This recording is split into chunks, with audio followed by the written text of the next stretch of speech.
You'd be hard-pressed to find anyone who can name this Mississippi senator. Here's something you should know about him.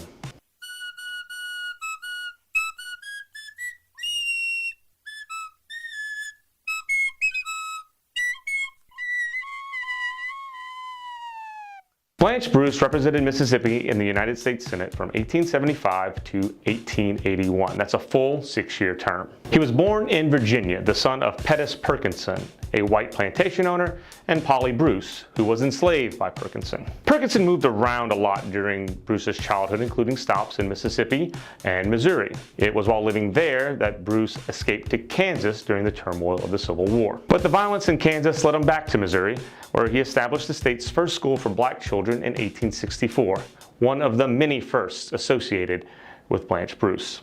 After 2 years at Oberlin College, Bruce returned to the Mississippi Delta during Reconstruction and began attending meetings of the Republican Party. He'd quickly rise as a leader in Mississippi during the next few years, serving as an elections official, a tax assessor, a sheriff, and a county superintendent of education.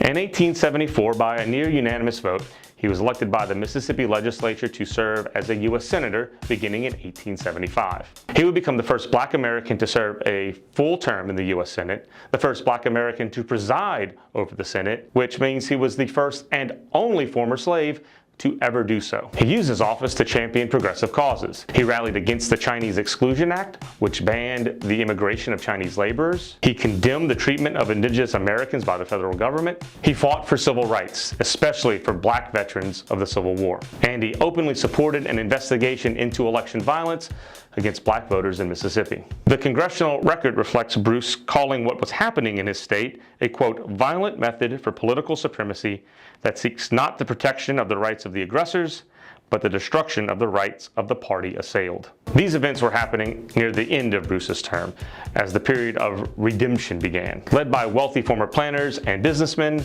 redeemers sought to regain political power and reestablish white supremacy. By 1880, these redeemers had regained control of the State House and elected as Bruce's successor this guy, which is the same as this guy, which is the same as this guy.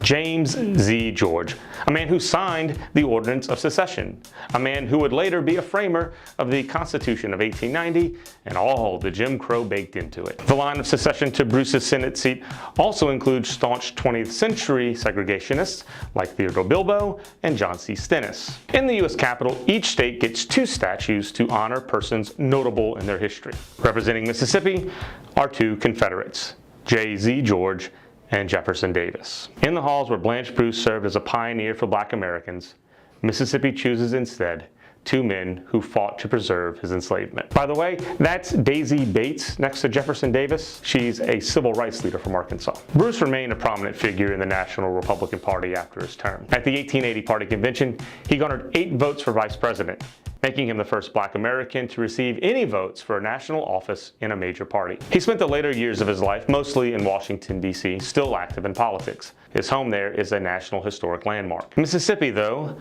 has no registered historical site in recognition of Blanche Bruce, nor does he have an historical marker on record. But Mississippi does have 3 Confederate-themed state holidays, despite the fact that Blanche Bruce's service to the state outlasted the Confederacy.